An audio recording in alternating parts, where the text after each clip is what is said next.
રાજપીપળા ખાતે વિકસિત ભારત સંકલ્પ સંમેલનમાં ફરી એકવાર દારૂ જુગારના અડ્ડા ચાલતા હોવાનો મુદ્દો ઉછળ્યો।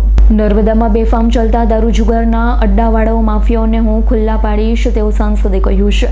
સરકાર વિકાસના કામો થાય છે, સરકારના મંત્રીઓ ખૂબ જ મહેનત કરે છે, પણ આ લોકોએ સરકારની કરોડોની યોજના પર પાણી ફેરવી દીધું છે। અડ્ડાવાળા ગુંડા લોકોને જે લોકો સપોર્ટ કરે છે તેમને ખુલ્લા પાડો।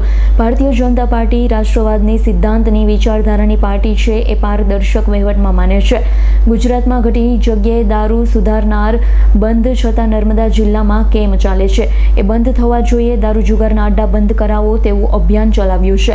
અભિયાનમાં અમારા કાર્યકર્તાઓને પણ નીલ રાવના માણસો ડરાવે ધમકાવે છે, તેમને પાર્ટીમાંથી કાઢી મૂકીશું।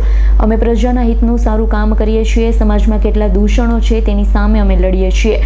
જિલ્લા પ્રમુખ નીલ રાવે પાર્ટીને સમર્થન કરવું જોઈએ, તેના બદલે બુટલેગરોને સપોર્ટ કરે છે। આ કેવો પાર્ટીનો પ્રમુખ કહેવાય? તાત્કાલિક પાર્ટીએ પ્રમુખ પદેથી હટાવી દેવો જોઈએ। આદિવાસી સમાજ એનાથી સખત નારાજ છે। ધારાસભ્ય દર્શનાબેન દેશમુખે પણ દારૂની બધી સામે અવાજ ઉઠાવ્યો। કોઈનો દીકરો કે વ્યક્તિ દારૂમાં પકડાય ત્યારે મારા પર ફોન આવે છે। આદિવાસી સમાજના દારૂના વ્યસનના ચડાવવામાં આવે છે। નર્મદામાં જે લોકો દારૂ વેચે છે તેની સામે એક્શન લેવામાં આવે। દારૂ વેચનાર બુટલેગર ગાડી બંગલાવાળા થયા છો। આ ધંધાઓ કોની રહેમ નજર થાય છે તે તપાસનો વિષય છે। એ હકીકત છે, ભારતીય જનતા પાર્ટીના શાસનમાં અત્યારે આપણે જ્યારે વાત કરીએ છીએ ત્યારે નર્મદા જિલ્લામાં પણ અનેક એવા લોકો છે કે જે બુટલેગરો છે અને દારૂનો ધંધો કરી રહ્યા છે। તમે વિચાર કરો, દર 2-4 દિવસે એક ફોન આવે મને, બેન આ દારૂમાં પકડાઈ ગયો છે મારો ગાડી ચલાવતા દીકરો, એને છોડાવી આપો। સીધો એના ઉપર FIR કરવામાં આવે, એના ઉપર કોર્ટ કેસ કરવામાં આવે। 10, 15, 20 હજારનો ઉપર એનો જ્યારે એને ફી ને દંડ ભરવામાં આવે ત્યારે એ ભાઈને છૂટો કરવામાં આવે। ત્યારે મારે ખાલી એટલું કહેવું છે કે શું આદિવાસી સમાજને દારૂના લતમાં ચડાવી દેવાનો? અને જે લોકો દારૂનો ધંધો કરે છે, જે લોકો માલેતુજારો છે, એ લોકો શું પોતે જલસા કરે? અને જે ગરીબ આદિવાસીઓ છે એ લોકો ફી ભરે, દંડો ભરે અને પોતાની બાઈકો છોડાવે।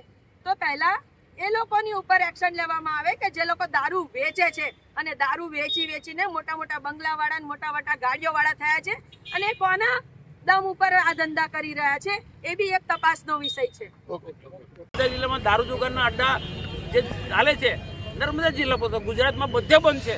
ગુજરાતમાં બધે દારૂ જુગારના અડ્ડા બંધ છે, તો નર્મદા જિલ્લામાં કેમ ચાલવા જોઈએ? એ પણ બંધ થવા જોઈએ। એનું પણ અમે અભિયાન ચલાવ્યું। તો એ અભિયાનની અંદર અમારા કેટલાક કાર્યકર્તા અમારા ત્યાં આવે, એને ડરાવે ધમકાવ્યા નીલ રાવ કે નીલ રાવના માણસો તમને પાર્ટીમાંથી કાઢી। હવે અમે સારું કામ કરીએ છીએ, અમે સારું કામ કરીએ, પ્રજાના હિતનું કામ કરીએ છીએ।